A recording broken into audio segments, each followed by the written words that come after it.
శ్రీమాత్రి నమః. Jhansi training shorts ఛానల్కు స్వాగతం అండి.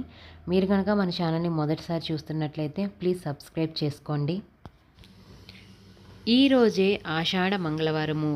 ఈ రోజు అన్న అంగారక గ్రహానికి ఎంతో ప్రీతికరమైన రోజు. ఈ రోజున ఎవరైతే అంగారక గ్రహ పూజన చేస్తారో, అలాగే మంగళవారాల నోమును నోస్తారో వారికి ఎటువంటి కుజదోష నివారణలైనా జరిగిపోతాయి. అంగారక గ్రహం యొక్క పూర్తి అనుగ్రహం మనపై కలిగినప్పుడు మన ఇంట్లో ఎప్పుడు కూడా లక్ష్మీదేవికి కొలవే ఉండదు.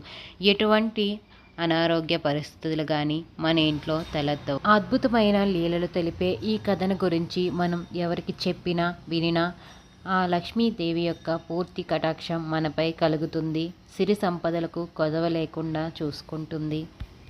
ఒకానొక గ్రామంలో ఒక ముసలిబామ్మ నివసిస్తూ ఉండేది. ఆమె అన్ని గ్రహాలలో కల్లా అంగారకుడే గొప్ప దైవమని నమ్మి ఆమె ఎప్పుడు కూడా మంగళవారాల నోములు నోచుకుంటూ ఉండేది. అందువల్ల మంగళవారం నాడు ఆమె ఇల్లు తుడవటం, అలకటం, తలంటుకోవటం లాంటివి చేసేది కాదు. ఆమెకి ఒకే ఒక మనవడు ఉన్నాడు తప్ప మరెవరెటువంటి బంధువులు లేరు. ఇంట్లో ఇలా ఉంటూ ఉండగా ఒకనాడు అంగారకుడు ఆమెను పరీక్షించాలని అనుకున్నాడు.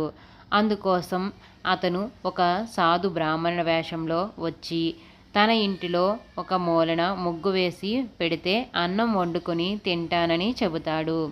అప్పుడు ఆ ముసలిది ఒప్పుకోలేదు. కానీ ఆమె భయపడుతుంది. మంగళవారం పూట వచ్చిన అతిథిని అంగారకుడితో సమానంగా భావిస్తుంది. కనుక నేను దేవుడు చెప్పినట్లే చేయకపోవడం కూడా తప్పే కదా అనుకుంటుంది ఆ ముసలిది. కానీ నోము నియమాలను ఉల్లంఘిస్తే తప్పే కదా అని అనుకుంటుంది. అలాగని ఆ బ్రాహ్మణుడికి వద్దని చెబితే అతను అలిగి వెళ్ళిపోతే అతిథిని అవమానించినట్లే అవుతుంది కదా, మరి ఏమి చేయడము అని పదే పదే బాధపడుతూ ఉండేది. అది చూసిన ఆ మాయా బ్రాహ్మణుడు, పోని ఒక పని చెయ్యి, నీవు నీ నియమాలను ఉల్లంఘించవద్దులే, కానీ నీ మనముడిని బోర్లా పడుకోబెట్టు, నేను వాడి మీద పొయ్యి పెట్టుకొని వండుకొని తింటానన్నాడు. ఇంకా చేసేది ఏమీ లేక తన మనవణ్ణి పిలుస్తుంది ఆ ముసలిది. పిలిచి ఇలా చెబుతుంది జరిగిందంతా. అప్పుడు తన మనవడు ఇలా అంటాడు, అదెంత పని అవ్వా, అన్నింటికీ ఆ అంగారకుడే ఉన్నాడు అంటూ సాధువును పెరట్లోకి తీసుకువెళ్ళి తాను బోర్లా పడుకున్నాడు.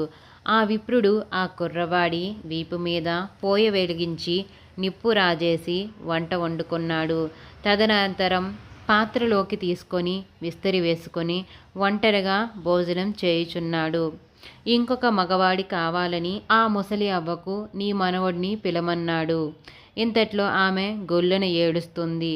వాడి మీద పొయ్య పెట్టి వండుకొని తిన్నావు కదా, ఇప్పుడు పిలిస్తే మాత్రం వస్తాడా, ఇంకెక్కడ ఉంటాడు, ఇప్పటికే చనిపోయి ఉంటాడు నా మనవడు అని ఏడుస్తుంది. కల్లా కపటం తెలియని నా మనవణ్ణు నీ పొట్టన పెట్టుకున్నావు, నన్నెంత బాధ పెట్టడం నీకు తగని పనా అని బోరున విలపిస్తుంది ఆ ముసలిది. అలా ఏడుస్తూనే ఇలా చెబుతుంది, వండిందేదో వండుకున్నావు కదా, కడుపు నిండా తిని సంతోషంగా వెళ్ళు అని చెబుతుంది. అందుకు ఆ కపట బ్రాహ్మణుడు ఇలా చెబుతాడు, ఓ ముసలిదానా, నేను చెప్పినట్లు చేయి, నీవు మామూలుగా నీ మనవణ్ణి ఎలా అయితే పిలుస్తావో అలాగే పిలువు అని అన్నాడు. తప్పనిసరి ఆమె అలవాటు ప్రకారం ఓరి మనవడా అని పిలవగానే పిలిచావా అవ్వా అంటూ వీధిలోంచి పరుగెత్తుకొచ్చాడు కుర్రవాడు. ముసలిది ఆశ్చర్యపోయింది. తాను విస్తరికేసి చూడగా అక్కడ సాధువు కనిపించడు. అప్పుడు ఒక ఆకాశవాణి విలపడుతుంది. ఇలా పలుకుతుంది ఆకాశవాణి, వృద్ధురాలా, నేను అంగారక దేవుణ్ణి, నీ భక్తిని పరిశీలించాలనే వచ్చాను. నా పరీక్షలో నీవు నెగ్గావు.